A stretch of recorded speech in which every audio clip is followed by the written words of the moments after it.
이번 가을 학기를 시작하게 된 것을 매우 즐겁게 기쁨으로 생각을 합니다. 오늘 이제 강의를 하면서 마스터 코스에 접어들었다 싶은 생각을 했어요. 학문을 할 때 보통은 학사 코스가 있잖아요. 대학 4년 졸업하고 나면 마스터 코스가 있는데 그 대학원이라고 그러죠. 근데 우리는 보통 대학원 다 했다고 그러는데 그게 이제 신학 마스터 코스거든요. 그걸 끝나고 나면 이제 박사 코스는 스스로 연구해서 논문을 내놓게 되면 그것이 통과되면 박사 학위를 얻게 됩니다.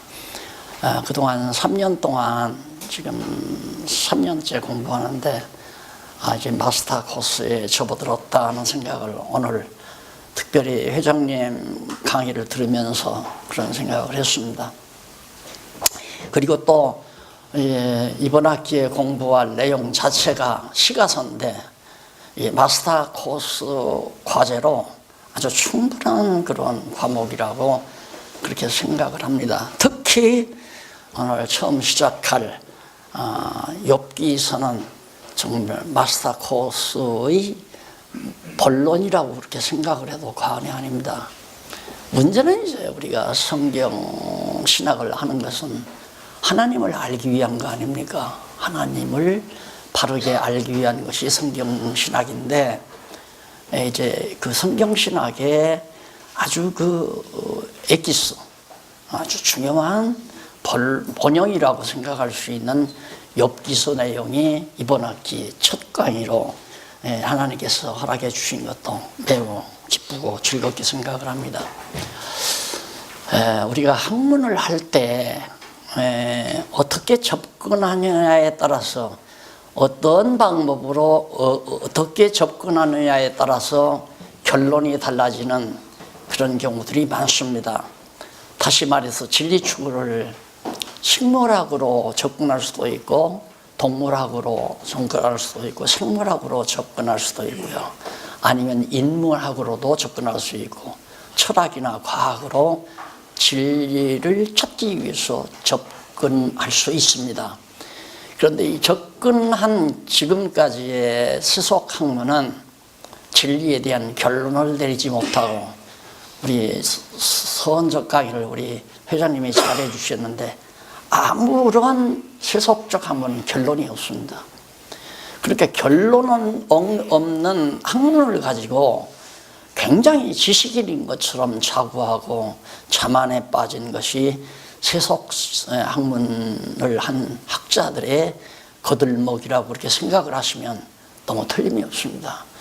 저도 방학 기간 시간 나는 대로 세속 학문에 대한 개괄적인 내용들을 대충 이렇게 살펴보면서 시간을 보냈습니다만 아무것도 결론이 없어요.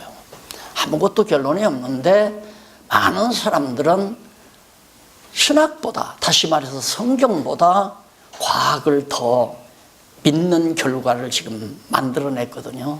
왜? 그걸 주장하는 사람들이 많기 때문에. 그래서 이제 신학에 대한 그 가치를 그동안 이철년 교회사가 전해오면서 유럽으로부터 많은 학자들이 바르게 성경을 정말 전해주었다면 오늘의 상황은 달라졌겠죠. 그러나 하나님의 섭리가 그렇지 못해서 결국 지금 여기에 와서는 성경을 하나의 인간 문서, 고대 문서, 신화로 취급해버리는 이런 절박한 상황에 와 있습니다. 이런 차제에 우리 이 왕성교회에서 우리 목사님들이 수가 많지는 않지만 진지하게 3년 가까이 진리 안에서 우리가 올바른 하나님의 신관을 바르게 성경에 입각해서 정리해 갈 수 있다는 것은 나는 한없이 놀라운 사건이라고 생각을 해요. 아무도 우리가 외치는 내용을 말할 사람은 아무도 없습니다. 오늘 우리 함께 앉아있는 우리의 입을 벌리지 아니하면 아무도 이런 말을 하지 않습니다. 사람으로는. 그러나 우리 장로님께서 수고하셔서 인터넷 방송으로는 지금 국경을 초월해서 시간을 초월해서 전 세계로 파급되어져 가기 때문에 이번 방학 기간 동안에 5대양 6대주로 미국, 카나다, 내몽고, 중국 그리고 유럽 천지로 이제 이렇게 성경신학이 파급되어져 가는 것은 뭐니 해도 방송과 서적의 힘이라고 그렇게 생각을 합니다. 이제는 우리가 입을 벌려서 직접적으로 입으로 전파할, 세계를 향해서 전파할 이 선한 일이 예비되어 있기 때문에 하나님께서 이 일을 준비하신다는 그렇게 확신하고 있어요. 그래서 좀 죄송스럽지만은 우리가 좁은 시야, 대교회, 내 나라 이런 차원에서만 우리가 볼 것이 아니고 오늘 회장님 말씀한 대로 구원이라는 문제 하나도 정상적으로 성경적으로 정립이 안 돼서 완전히 신학계가 지금 혼란이 빚어지고 한국교회가 완전히 혼란 상태에 있지 않습니까? 이런 차제에 정확한 성경적 논리적 근거에 의해서 바른 진리가 여러분들의 입으로 우리 동역자들의 입으로 전파하시려는 하나님의 특별한 계획이 있으시다고 생각하면서 강의를 시작하려고 합니다. 오늘부터 시작할 강의는 3196페이지 제1장 여호와의 전능성 찬양입니다.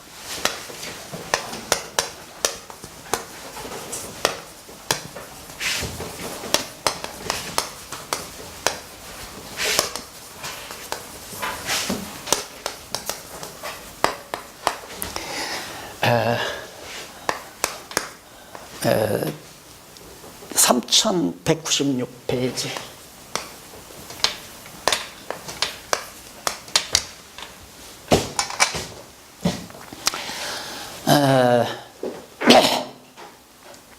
욥기서뿐만 아니라 욥시편, 잠언, 전도, 아가서가 시가서 아니에요. 시가서인데 우리가 그 시가서를 이해하려면 그 앞서 제2편 찬양을 통한 언약을 생각을 해봐야죠.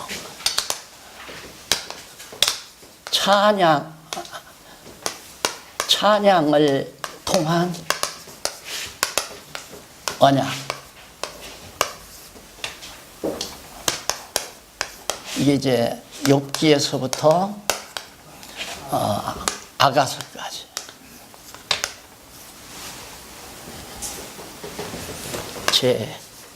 제2편이죠. 제2편. 그럼 접근을 한다라고 할 때 우리가 욥기를 어떤 방향에서 접근할 것인가 하는 문제예요. 서울을 전혀 알지 못하는 부모님에게 서울로 오시라고 서울 구경시켜드리기 위해서 부모님을 초대를 했습니다. 하면서 서울역에 내리시면 바로 남대문으로 향하는 도로가 있습니다. 남대문을 거쳐서 세종로로 들어오시면 청와대에 진입할 수 있으니까 세종로로 들어오시면 거기에서 제가 기다리겠습니다 하고 청와대를 보여주기 위해서 말씀을 드렸어요. 그런데 아버지가 서울역으로 접근한 것이 아니라 청량리역으로 접근을 해버린 거예요. 자, 그러면 아버지는 한참 헤맵니다. 방황을 하는 거죠. 접근을 잘못한 거죠. 그와 마찬가지로 성경 번도 마찬가지고 장절도 마찬가지입니다. 성경 구절 하나를 딱 여러분들이 주일날 강의를 하기 위해서 선택했을 때 그 성경 구절을 어떤 방향에서 접근하느냐에 따라서 결과가 달라져 버리는 거예요. 그래서 욥기서의 접근 방법은 위에 2편에서 접근을 해야 됩니다. 찬양을 통한 언약에서. 그러면 찬양을 통한 언약을 우리가 그 내용에서 욥기를 접근하려면 찬양을 통한 언약도 방향이 있을 거 아니에요. 어디서 접근을 해야 되는가. 그건 두말할 것 없이 우선 제1편이 나오죠. 1편이 나오는데 그건 섭리를 통한 언약이에요. 찬양을 통한 언약, 섭리를 통한 언약 1편이. 그러면 1편이나 2편이 편을 이해하기 위해서는 또 그 위에 단계가 있을 거 아니에요. 그래서 권이 나옵니다. 권. 그래서 제1권 그게 뭐냐면 하나님의 언약 섭리가 나오죠. 여호와의 언약. 여호와께서 언약한다는 그 1편과 2편이 바로 권 제1권에서 나와요. 1권에서 여호와 언약. 여호와께서 언약하시는데 1편에서는 바로 섭리를 통해서 언약하시고 2편에서는 찬양을 통해서 언약하신다 그 말이에요. 그러면 잘 아시다시피 성경이란 뭐냐? 성경은 무엇을 우리에게 알려주려고 하는가? 성경 기록의 목적, 계시의 목적. 목적은 여호와 계시죠. 여호와 계시를 우리에게 여호와를 계시하기 위해서 성경 계시를 주었다. 예, 성경은 여호와를 깨달아 알게 하려는 거. 그 뭘? 내용은 목적, 내용. 내용은 바로 뭐냐? 여호와의 존재와 속성. 존재와 속성을 성경 계시의 여호와 계시의 내용이에요. 여호와의 존재와 속성. 그 다음 방법. 계시 방법이 뭐냐? 언약 성취. 그렇죠. 그리스도 언약. 여호와의 언약 그리스도 성취 아니에요. 여호와께서 그리스도를 보내겠다고 언약하시고 그리스도를 언약대로 보내주셨다. 이것이 이제 계시 방법이에요. 그러면 계시의 목적, 내용, 방법 이건 항상 목사님들의 생각 속에 딱 성경하면 성경 계시의 목적이 뭐냐? 여호와 계시다. 그 다음 내용은 뭐냐? 존재와 속성을 알려주고 있다. 여호와의 존재와 속성을. 방법은 어떻게? 그리스도 보낸다고 언약하시고 언약대로 그리스도를 보내셨다. 이것이 언약이 바로 뭐냐면 구약이고 이것이 이제 구약이고 이것은 신약이고 구약과 신약을 통해서 언약과 성취를 통해서 여호와의 존재와 속성을 계시하신다 말이 됐잖아요. 그러니까 거꾸로 귀납 방법으로 논리를 정리하자면 여호와께서는 그리스도를 보낸다고 언약하시고 언약대로 그리스도를 보냈다는 사실을 바로 사실을 통해 여호와의 존재와 속성을 계시하셨다. 이게 이제 성경이다. 이렇게 얘기가 되죠. 반대로 연역적으로 설명을 하려면 여호와께서는 당신의 존재와 속성을 계시하기 위해서 여호와께서는 계시하기 위하여 존재와 속성을 알려주시고 그걸 위해서 언약과 성취 섭리를 해 가셨다. 이렇게 하면 이제 연역적 방법에 의한 논리 전개가 되지는 거죠. 그러니까 우아래로 올라갔다 내려갔다 얼마든지 자유자재로 목사님들이 이 구조를 딱 항상 두뇌에 까시고 결국은 이제 여호와의 전능성 찬양으로 접어들어야 되죠. 그러면 여호와의 전능성 찬양은 언약과 성취 방법에 있어서 여호와 계시 방법에 있어서 언약과 성취를 하는데 언약 내용 아니에요. 구약이니까. 언약 내용 중에 역사 섭리를 통한 언약, 역사 제1편 섭리를 통한 언약이 나오죠. 2편은 찬양을 통한 언약. 그러면 여호와를 계시하기 위해서 찬양을 통해서 언약을 한다. 그러면 이 찬양이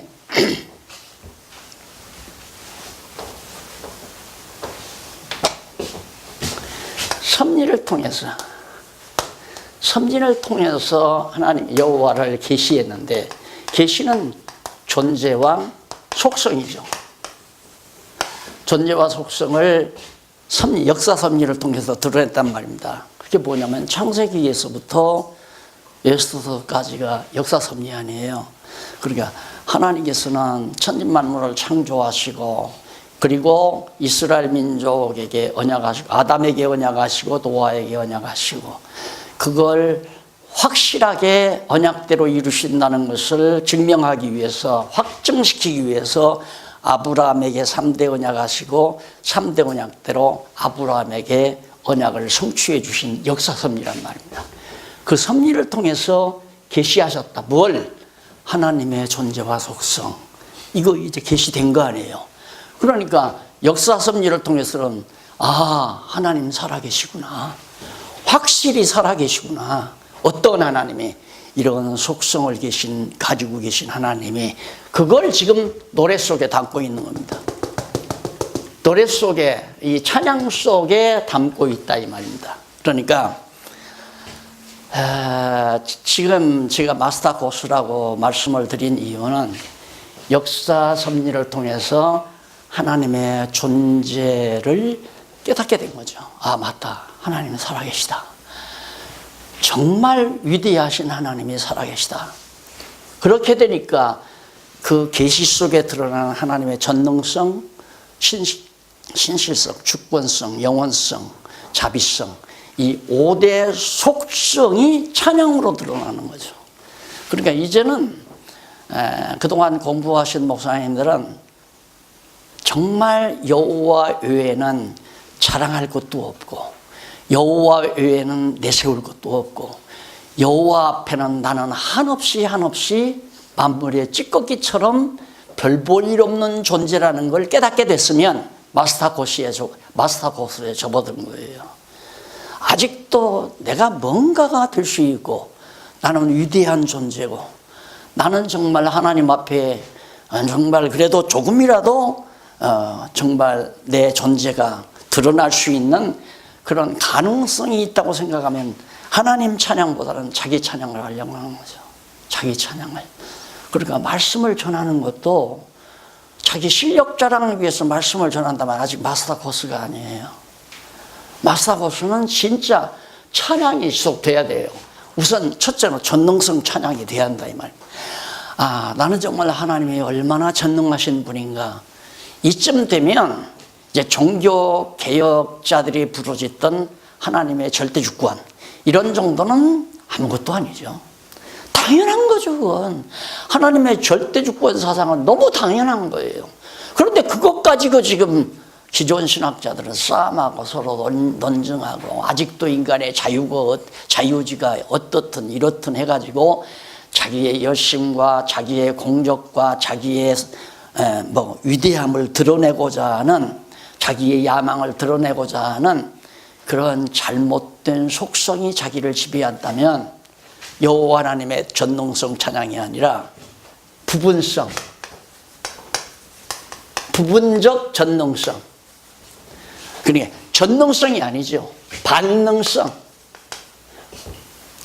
여호와의 반능성. 왜? 반은 자기 거니까.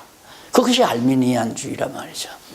그러니까 모두가 다 하나님의 전능하신 능력이다. 드러난 속성 가운데 첫째가 전능성. 이거 하나만, 이 하나님만 정확하게 맞다. 정말 맞다. 이래 놓으면, 아까 회장 목사님, 생활이 문제다 이러는데 그거 걱정하지 마세요. 그거 걱정하지 말. 저도 많은 회의에 잠길 때가 없잖아. 있었죠. 초기에는. 그래서 초기에 뭔가 반짝반짝 깨달아지니까 한 40대, 50대 정도는 내가 아는 것 가르치기 위해서 제가 말씀을 전했던 것 같아요. 예, 내가 아는 것, 그러니까 전하기 위해서 내가 연구하고 배운 것 같다 이 말입니다. 예, 그러니까 그 말은 뭐냐면 조금 과격하게 표시하면 내 지식 자랑. 당신들은 이거 모르잖아. 나는 이걸 안다. 당신들은 성경 이거 해석 잘못하잖아. 나는 성경대로 이렇게 올바로 해석한다. 이게 얼마나 스릴 있는 겁니다. 내가 긍정되지는, 내가 긍정적인 존재로 확립되는 거기 때문에 자기 만족에 얼마든지 빠져갈 수 있습니다. 그것이 제 40대, 50대 같아요.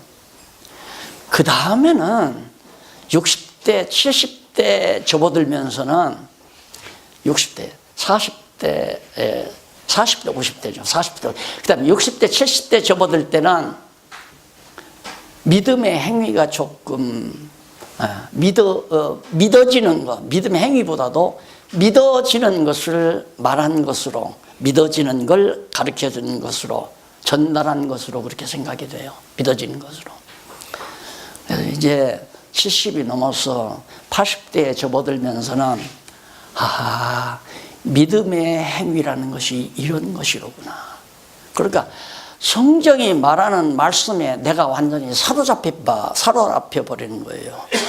그러니까 40대, 50대는 내가 성경을 이용한 거고, 그 다음 60대, 70대 되면서는 성경을 인용하지는 않았지만 성경대로 전해드린 거고, 그 다음에는 지금 저를 내가 가만히 응시해 보면 그 성경 말씀이 나를 완전히 사로잡아 버리는구나.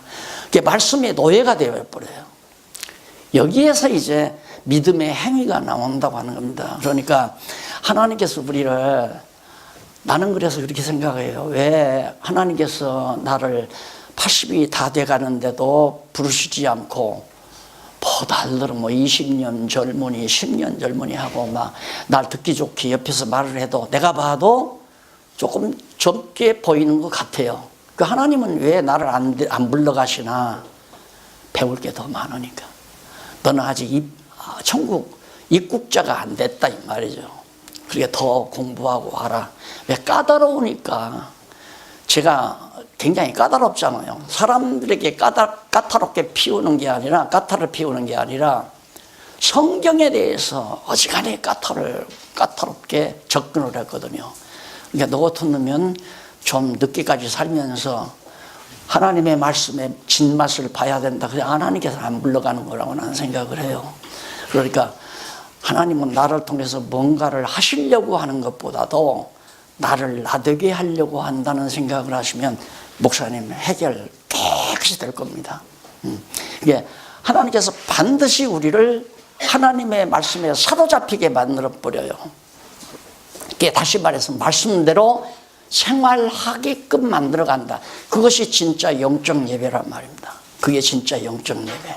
그러니까 내가 노력하고 내가 힘써서 되는 게 아니라 하나님께서 나를 나되게 만들어서 하나님 앞에 정말 산제사를 드리며 살도록 익어가게 만드시는 하나님의 섭니다.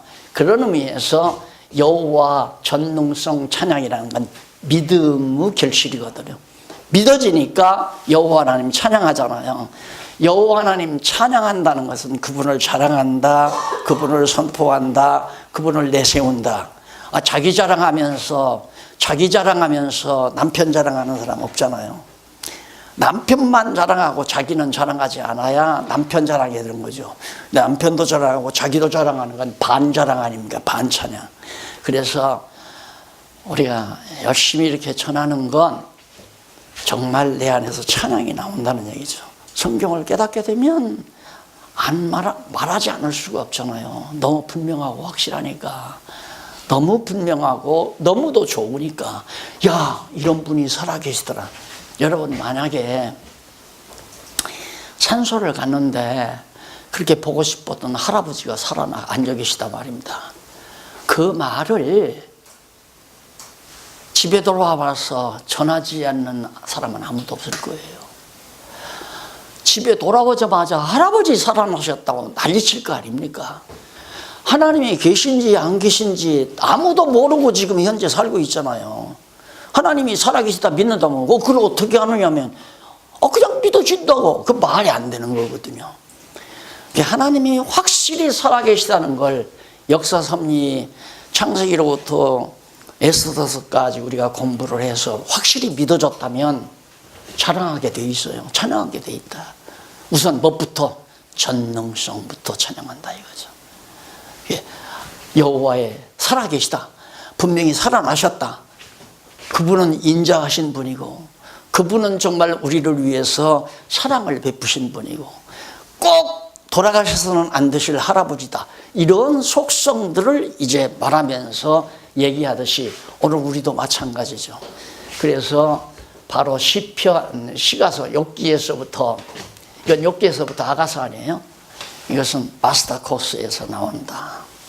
우리가 정말 하나님의 존재를 확인하고 이제는 그 확인된 하나님의 존재에 대한 찬양을 통하여 결국 뭘? 아까 말씀드린 대로 메시아를 보낸다. 언약대로 메시아 보낼 것을 말씀하는 내용이다. 벌써 욥기서 해석 다 됐어요. 접근을 잘하다 보니까 해석이 쉽게 떨어져 버리죠. 욥기서 채 보지도 않았는데 욥기도 메시아 언약이고 메시아 언약대로 메시아를 보내실 것에 대한 언약의 말씀이다. 왜? 찬양을 통한 언약인데 여호와의 전능성 찬양을 통해서 뭘? 메시아 보낼 걸 언약하고 메시아 언약대로 보내실 것을 찬양하는 내용이다. 그러니까 여기서도 메시아 언약이고 메시아 성취 내용이 바로 모형적으로 드러난 거죠. 그러면 우리가 앞부분에 지금 2편 찬양을 통한 언약 내용에서부터 그 서문이 쭉 나오죠. 그 자세히 읽어보시면 제가 말씀드리는 내용이 거기 다 수록이 되어 있습니다.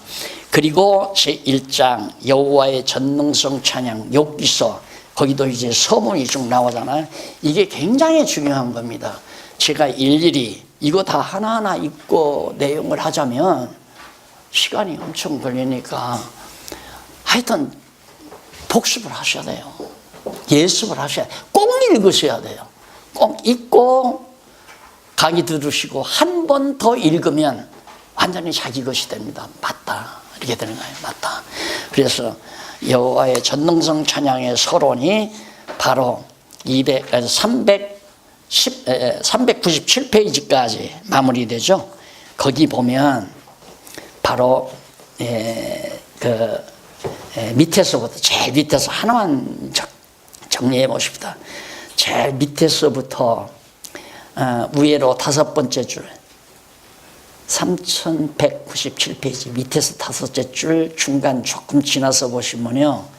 다시 말하면 욥기 내용은 여호와께서 이스라엘 열족에 세우신 모형적 3대 언약을 이루어 주신 여호와의 전능성에 대한 언약 자손의 찬양으로서 바로 욥기서에 대한 개괄적인 내용이 나오죠. 그것으로서 여호와께서 첫 아담에게 세우신 실제적인 3대 언약을 장차 오실 둘째 아담 메시아를 통하여 이루어 주실 것에 대한 여호와의 언약 계시다. 그러니까 바로 전능성 욥기도 바로 언약에 대한 계시다. 욥기 찬양이 바로 찬양을 통한 언약을 계시하신 내용이다. 그 말이죠. 뭘? 첫 아담에게 언약한 것을 마지막 아담 예수 그리스도를 통해서 이루실 것에 대한. 욥기서 간단하게 지금 접근을 잘 시켜드렸잖아요. 그렇게 되면 욥기서 술술 풀려가는 겁니다. 자, 그럼 넘어가서 제1절 망하게 하시는 여호와라는 내용이 나오죠. 그러면 욥기서가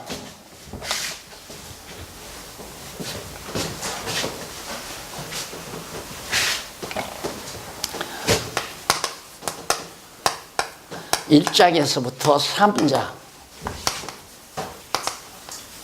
망하게 하시는 여호와 이게 1장에서 3장 그 다음 4장에서부터 37장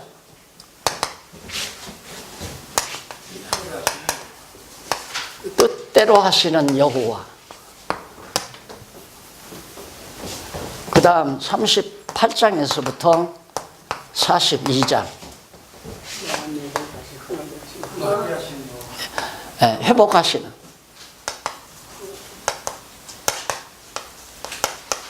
여호와 회복해 주시는 여호와 흥하게, 다시 흥하게 하시는.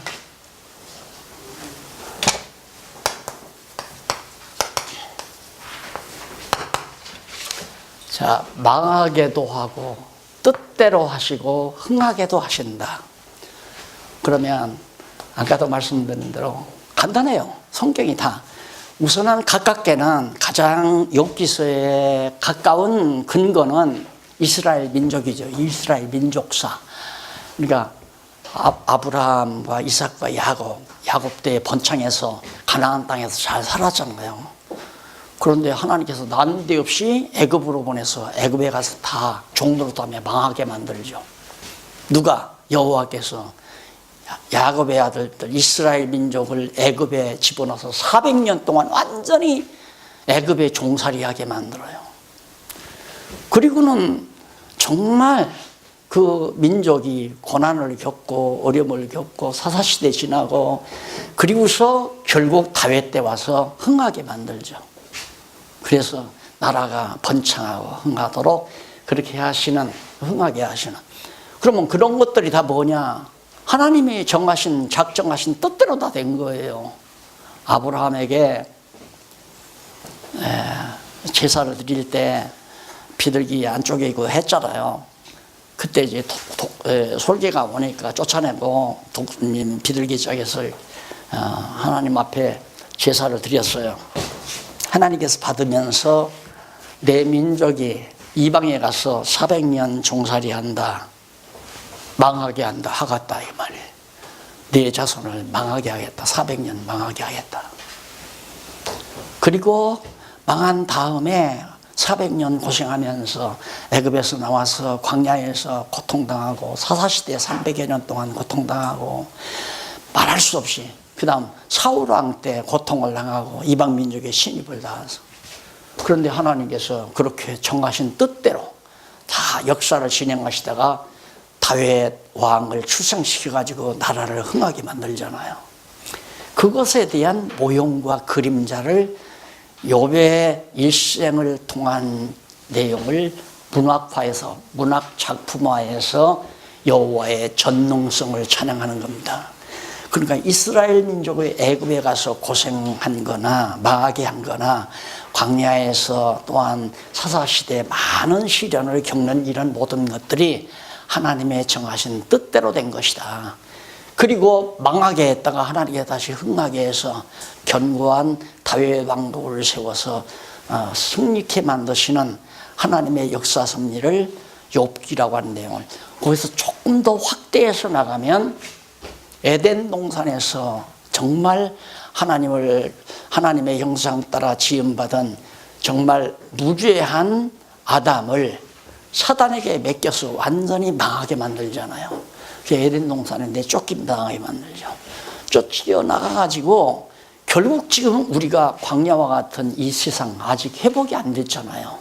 그래서 이 다음 주님 오셔서 정말 에덴을 다시 회복해서 무죄시대를 이룩하시고 영원한 하나님의 나라로 우리를 이끌어 가실 다시 흥하게 하시는 이런 모든 역사 섭리가 완전히 하나님의 전능성에 대한 찬양의 핵심 내용이다. 욥기서 강의 다 끝난 거예요.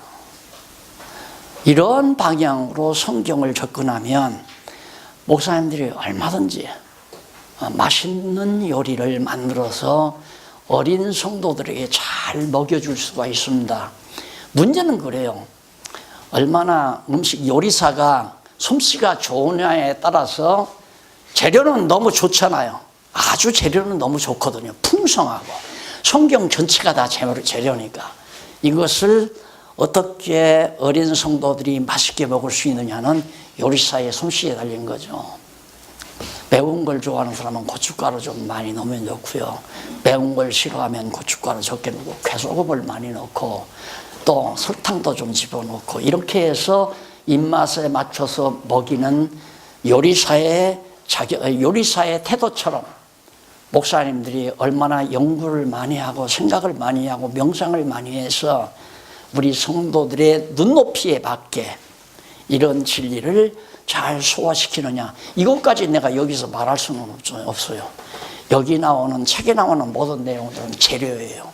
기본 재료니까 이 재료를 가지고 아까 우리 회장 목사님 과학 얘기도 하고 뭐 여러 가지 시간 공간 얘기도 하고 이런 것들 거기 지성인들이 많으면 그런 얘기해 가면서 하나님의 살아계심을 증거해가는 이런 노력을 하듯이 문제는 목사님들의 요리 방법에 달려있는 겁니다. 자, 그래서 욥기는 바로 이처럼 여호와께서 하시는 거예요. 왜? 당신의 전능성을 보여주었기 때문에. 뭘 통해서 보여줬기 때문에? 섭리를 통해서, 역사 섭리를 통해서 하나님 여호와의 살아계신 여호와의 속성을 보여줬기 때문에 속성 중 첫째 전능성을 언약 자손들이 찬양하는 내용이라. 자, 그러면 우리가 욥기가 모세 시대라고 그러죠. 모세 시대. 모세 시대에 기록했다는 것이 보편적인 학자들의 대부분의 공통된 견해예요. 그럼 모세 시대에 욥기서의 내용이 찬양이 됐는데 전능성을 찬양하는데 바로 이런 내용을 크게는 이런 내용을 이것도 좋죠. 아주 그 1장에서 3장까지 아주 작잖아요. 근데 여기 4장에서 37장까지는 엄청 34장 빼면 33장 엄청난 많은 분량이란 말입니다. 이것이 이제 하나님의 뜻대로 하는 것을 깨닫게 하는 내용들이에요. 그러니까 4장부터 37장까지는 뭘? 하나님의 뜻대로 하는 거다. 그런데 많은 이의가 나오죠. 너 인마 죄졌기 때문에 그러는 거야. 너 하나님 앞에 밉보였기 때문에 그런 거다. 너 불순종했기 때문에 그런다. 이런 것들로 지금 현재 우리들의 싸움은 그거 아니에요? 우리들의 싸움이 그거란 말입니다. 이 세상에서 교회가 싸우는 거예요.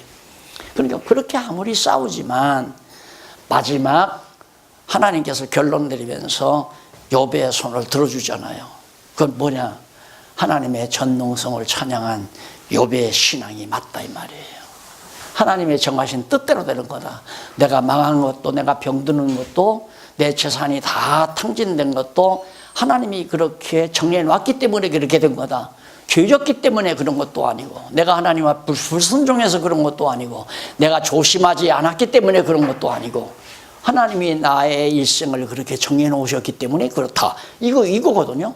그게 너무 분명한 거예요. 그래서 사실 목사님들이 이런 방향으로 이제 시가서를 욥기를 공부하고 욥 시편 잠언 전도 아가서 분량이 비교적 많은데 이걸 가능만 하면 이번 학기에 다 끝내려고 하는데 한 달 벌써 펑크 나 버렸잖아요. 그래서 그거 자꾸 생각을 하면 이번 학기 다 끝내야겠다 하면 자꾸만 나도 조급해지니까 그냥 하는 대로 하려고 해요. 어차피 이미 다 시기는 놓쳐버린 거기 때문에. 그래서 욥기서만 바르게 이해하시면 그 다음 시편 이해하기 쉽고 그 다음 잠언 전도 이해하기 쉽고 아가서 이해하기 쉽고 바로 뭐가? 이스라엘 민족사가 배경이 되니까 아브라함 때부터 1차적으로는 근원적으로는 아담 때로부터 이 전체가 에스더 창세기부터 에스더서까지 이게 이제 넓은 범주의 근거죠. 그러나 1차적인 근거는 아브라함 때부터 에스더서까지 이스라엘 민족의 역사 섭리를 통한 언약에 의해서 여호와의 전능성을 깨닫고 존재하시는 여호와의 전능성을 깨닫고 찬양하는 내용이 욥기서다. 그러면 아담 때부터가 아니요. 1차적으로 아브라함 때부터 모세 때까지 여호와의 전능성이 어떻게 나타났는가 물어볼 것 없이 정말 아브라함 갈대아 우르에서 불러내가지고 가나안 족속만이 살고 있는 가나안 땅으로 데려다가 호를 난신 아브라함 데려다가 내가 너 이 땅 네게 주마 약속하잖아요.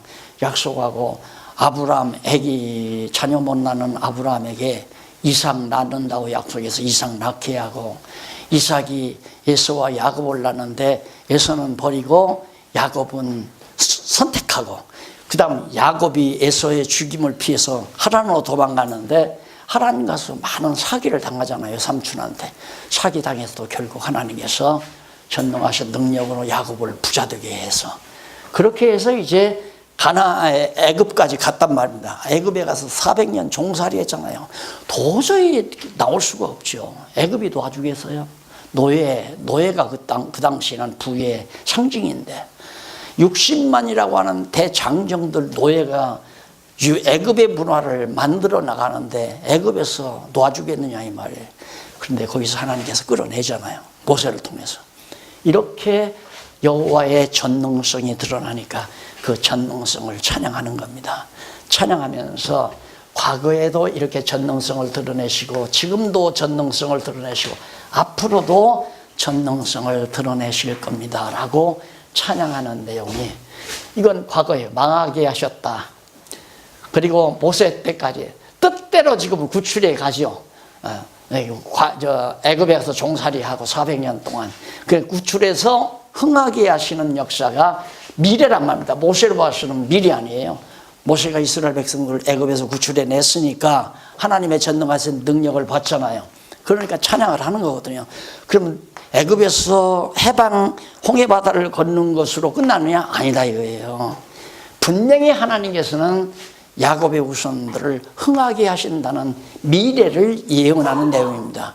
그런 의미에서 찬양도 시가서도 예언서다라고 하는 말을 우리가 붙일 수 있는 거예요. 장차 되어질 일을 찬양하는 거니까. 예, 되어진 일을 찬양하고 되고 있는 일을 찬양하고 되어질 일을 지고 그 다음 이루어진 일, 이루어지고 있는 일, 이루어질 일을 다 찬양한 내용이 바로 욥기에서부터 아가서까지 내용이다 이렇게 생각을 하시면 됩니다. 그 다음에 이제 뭐 욥 시편 잠언 전도는 바로 다윗이 이제 왕이 될 때부터 다윗하고 출생 때부터 이제 이루어지는 때니까 요물에 다윗과 솔로몬 시대에 시편 잠언 전도 아가서가 대부분 이 시대에 이제 왜 아브라함에게 3대 언약을 다 이루어 줬으니까 와 하나님 참 전능하시다. 네, 전능성 드러낸 것을 부분적으로 찬양. 여러분 참 이거 그냥 여러분들은 별로 혹시 궁금하지 않았다가 들으니까 그런가 보다 하지만 저는 연구하는 과정에서 이거 진짜 하나님께서 지혜 안 줬으면 지금도 골치 아플 거예요. 지금도 하나님께서 지혜 주셔서 깨닫게 했으니까 다행이지. 그러니까 깨닫고는 춤 안 추고는 안 되죠. 야밤에 달밤에 혼자 나가서 주차장에서 덩실대며 돌아가다가 가슴 좀 씻고 들어가서 또 자판기를 두드리고 이런 삶을 살았으니까 이거 너무너무 놀라운 사실 아닙니까? 예. 그래서 여기서 딱 끝나고 나니까 이제 끝났다. 성경신학은 끝났다 싶더라고요. 그래서 마스터 과정이라고 하는데 제가 단호하게 말씀을 드리는 겁니다. 성경 전체 아니에요? 이루어지고 있는, 이루어질. 이게 이스라엘 민족 전체니까 이것은 첫 아담의 언약을 마지막 아담 예수 그리스도를 통해서 이루어질 것에 대한 하나의 그림자란 말입니다. 그러니까 이걸 해석할 수 있으면 아담에서부터 마지막 아담의 역사도 손쉽게 우리들이 정리할 수가 있는 거 아닙니까? 하나 알면 10개를 알듯이. 그러니까 어떻게 춤을 안 춰요? 그냥 앉아서 못 있죠. 이게 막. 예. 여러분들의 가슴에 불이 확 올라와요. 불덩어리가 확 올라와야 그래야 이제 사명자로 살아가는 거죠. 배고파도 상관없고 멸시받아도 상관없고 내가 이 땅에서 정말 형편없이 남들의 비소가 된다 할지라도 상관없다. 나는 이 놀라운 복음, 이 진리를 전하다가 죽겠다고 하는 사명자로서의 삶이 이 가슴이 막 확 뜨거워져야 그렇게 살아가는 거죠. 자, 그러면 욥기의 대략적인 구조를 이제 살펴봤습니다. 그리고 나서 넘어가서 망하게 하시는 여호와, 그게 이제 3198페이지에 나오죠. 제1절 망하게 하시는 여호와, 제1절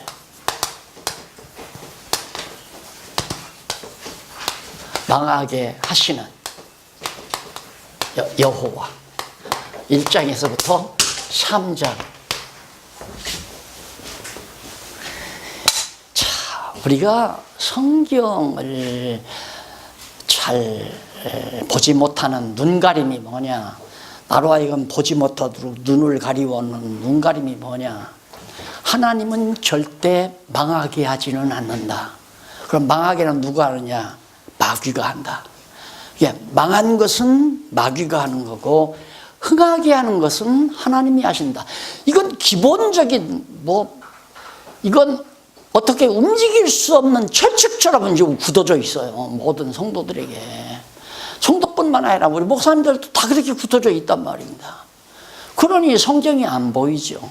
그걸 선입견이라고 하고 그것이 기존관념이라고 하는 겁니다. 성경대로 못 보는 이유는 기존관념 때문에 못 보는 거죠. 그런데 욥기서로 딱 보는데, 여러분 이 제목을 정하고 나서 욥기서가 하나님의 전능성을 찬양한다고 할 때는 이런 제목들이 다 정해졌을 때 확신이 올 거 아니에요. 맞다. 그러니까 하나님이 망하게도 하시는구나. 어떤 사람들은 한국교회가 지금 무너져 내리는 것이 이건 마귀 짓이라고, 마귀들이 하는 짓이라고, 천만의 말씀입니다. 마귀가 하는 게 아니라 하나님께서 무너지게 하는 거예요. 하나님께서 한국교회를 망하게 하는 거죠. 왜? 망하게 하는 거, 하나님의 능력으로 흥하게 하려고. 그러니까 한국교회를 이대로 흥하게 놔둬버리면 이런 잘못된 신앙이 전 세계로 확산이 되는 거죠. 전 세계로. 인간이 하나의 카리스마를 가지고, 카리스마라는 게 신권 아니에요? 신적 능력. 이걸 가지고 교회를 부흥시키고 교회를 자라게 하고, 누가? 부흥사가. 신권이, 영역이 강한 사람이, 지도력이 강한 목사가. 이게 만연이 돼 있다 이 말이에요. 그러니 하나님께서 이런 교회 가만 놔두면 안 되잖아요. 이건 무너지게 해야 되잖아. 망하게 해야. 왜? 인간의 능력이 관계없이 흥하게 하는 교회를 보여주기 위해서. 이번에 중위가 놀란 이유는 얼마 전만 해도 제가 갔을 때마다 1억 5천이라고 그랬거든요. 1억 5천. 3억이랍니다. 3억. 지금 3억. 그러면 얼마 전 갔을 때 1억 5천에서 1억 5천이 늘어났는데, 1억 5천이면 우리 한국교회 교인 1,000만 따지더라도 15배예요. 15배. 우리 한국교회는 줄어들어가는데 거기는 부흥사도 없고, 또 대단히 위대한 신학자도 없고 위대한 목회자도 없는데 3억이에요. 3억. 누가? 하나님께서 세워가는 거죠. 이렇게 해서 하나님이 교회를 세우는데 나중에 가서는 내가 했다. 내가 중국교회 부흥의 역사의 한 페이지를 내가 주관했다. 그래서 교회사에 자기 이름 하나 올리기 위해서 얼마나 지금 사람들이 자기 명예를 드러내려고 애를 쓰는지. 그런 교회는 물어놔야죠. 그러니까 하나님께서 망하게 해서 흥하게 해야, 이게 이제 여호와의 전능성을 드러내시는 가장 중요한 하나님의 섭리 방법이에요. 방법은 여러 가지가 있죠. 능력을 드러내는 것. 아들을 못 낳는, 이제는 다 나이가 들어서 여자도 기능이 사라져버리고, 아브라함처럼, 아브라함도 나이가 많아서 도저히 자녀를 낳을 수 없도록 불가능한 상황이 되었을 때 가능하게 하심으로 하나님의 능력을 드러내요. 그리고 도저히 인간의 힘으로는 불가능한 바다를 어떻게 건너가요? 홍해바다를 건너갈 수 없잖아요. 도저히 불가능하게 만들어 놓고 가능하게 하심으로 여호와의 능력을 계시하는 거예요. 살아계신 여호와의 전능성을 드러낸단 말입니다. 그게 계시 방법이거든요. 계시 방법 중에 또 하나가 망하게 했다가 흥하게 하는 거예요. 그러니까 성경을 알고 나면 망하는 거 두려울 거 없어요. 아하, 나를 나되게 하기 위해서 하나님이 망하게 하시는구나. 그리고 얼른 자기 처지를 찾아가는 거죠. 아, 내가 하나님 앞에 망동을 부렸구나. 건방지게 내가 잘난 척하고 내가 위대한 척하고 나 없이는 이 모든 일이 불가능한 것처럼 생각을 하고. 저도 이번에 나가서 참 생각을 참 많이 했습니다. 너무 많은. 그 내몽고에 가니까요, 이틀을 승용차를 타고 이렇게 다니는데 산이 보이지를 않아요. 제 할머니 때 만주벌판에 할머니가 다녀오셨거든요. 일본 사람들에게 쫓겨나서. 그래 할머니가 가끔 나한테 용기야, 만주벌판 참 덥다. 만주벌판 그러더라고요. 그래서 그 전에 아프리카 가서 하루 이렇게 지평선을 보고 달려본 적이 있거든요. 아, 이렇게 더럽구나. 이틀을 다니는데도 산이 안 보여요. 그걸 보고 나니까 제가 지금 교회 건축 작업을 하면서 측량사가 분명히 말뚝을 박아놨는데 어느 장로님이 와서 말뚝을 한 자쯤이나 안으로 우리 땅으로 들이보내요. 그래서 내가 그건 아닌데 한 자 다시 내가 밖으로 내서 박았단 말입니다. 그게 얼마나 치졸하게 내가 굴었는지. 한 자 밖으로 나가든 밖으로 안으로 들어든 그거 아무것도 아닌 거. 그거 가지고 내가 신경을 썼다는 게 좀 부끄럽더라고요. 그 만주벌판을 보면서 그런 생각했거든요. 우리 사실 그렇잖아요. 이 땅 위에 아파트 평수 가지고 어깨가 올라가느냐 내려가느냐.